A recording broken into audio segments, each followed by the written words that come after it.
بسم اللہ الرحمن الرحیم الحمد للہ رب العالمین وبہ نستعین اما بعد۔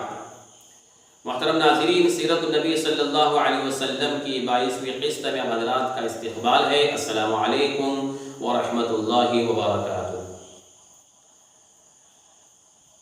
اسلام کا پیغام اب مدینہ سے باہر نکل کر یمن، بحرین، شام اور دیگر علاقوں کی طرف پھیل رہا تھا۔ اسلام کی روشنی سے لوگ متاثر ہو کر اسلام میں آہستہ آہستہ داخل ہونے شروع ہو گئے تھے۔ اسی دوران قبیلہ کلاب کے رئیس نے نبی اکرم صلی اللہ علیہ وسلم کے سامنے درخواست پیش کی کہ ہمارے علاقے میں آپ اپنے مبلغوں کو، داعیوں کو اسلام کی دعوت دینے کے لیے بھیج دیجیے تاکہ ہمارے یہاں کے لوگ اسلام کے پیغام کو سمجھیں اور اسلام قبول کر لیں۔ نبی اکرم صلی اللہ علیہ وسلم نے اول یہ کہا کہ مجھے اہل نجد کی طرف سے ڈر ہے، لیکن اس رئیس نے کہا کہ میں اس کا ضامن ہوں۔ چنانچہ نبی اکرم صلی اللہ علیہ وسلم نے اس کی بات پر اعتبار کرتے ہوئے 70 انصاری مبلغوں کو، داعیوں کو اس کے ساتھ روانہ فرمایا۔ جب راستے میں بنو سلیم کے علاقے میں معونہ نامی کنویں کے پاس پہنچے تو ان 70 صحابہ نے وہاں پر پڑاؤ ڈالا۔ اسی وقت عامر بن طفیل جو اس علاقے کا رئیس تھا، اس نے ان 70 صحابہ کو گھیرا اور ایک ایک کر کے 70 صحابہ کو شہید کر دیا۔ البتہ اس میں سے عمرو بن امیہ نامی صحابی رضی اللہ تعالی عنہ بچ گئے تھے۔ انہوں نے مدینہ جا کر نبی اکرم صلی اللہ علیہ وسلم کی خدمت میں اپنے ساتھیوں کی مظلومی کی داستان سنائی۔ اس کے بعد عزل القارا سے کچھ لوگ نبی اکرم صلی اللہ علیہ وسلم کی خدمت میں آئے۔ انہوں نے کہا کہ ہمارے علاقے کے کچھ لوگ مسلمان ہو گئے ہیں، آپ کچھ صحابہ کو، کچھ ساتھیوں کو ہمارے ساتھ بھیج دیجئے تاکہ وہ لوگ ہمارے یہاں کے دیگر لوگوں کو اسلام کی دعوت دیں اور اسلام کا پرچم ہمارے علاقے میں لہرائے اور ہمارے یہاں اسلام کی فضا عام ہو جائے۔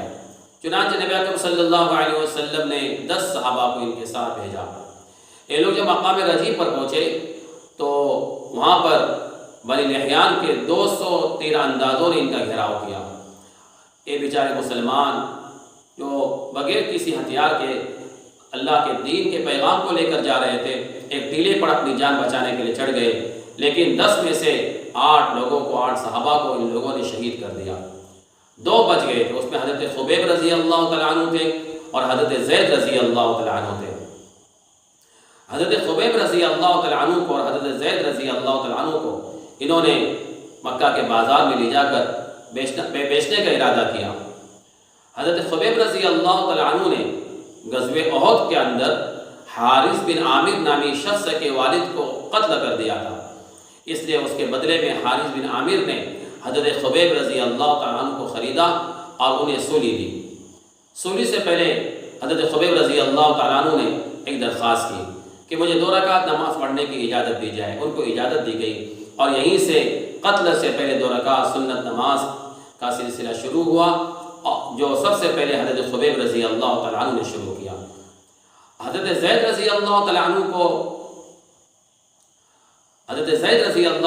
کو جس نے خریدا تھا، اس نے ارادہ کیا کہ حضرت زید رضی اللہ تعالیٰ عنہ کو سر عام سب کے سامنے جو ہے قتل کیا جائے اور ان کے قتل کا تماشا کیا جائے۔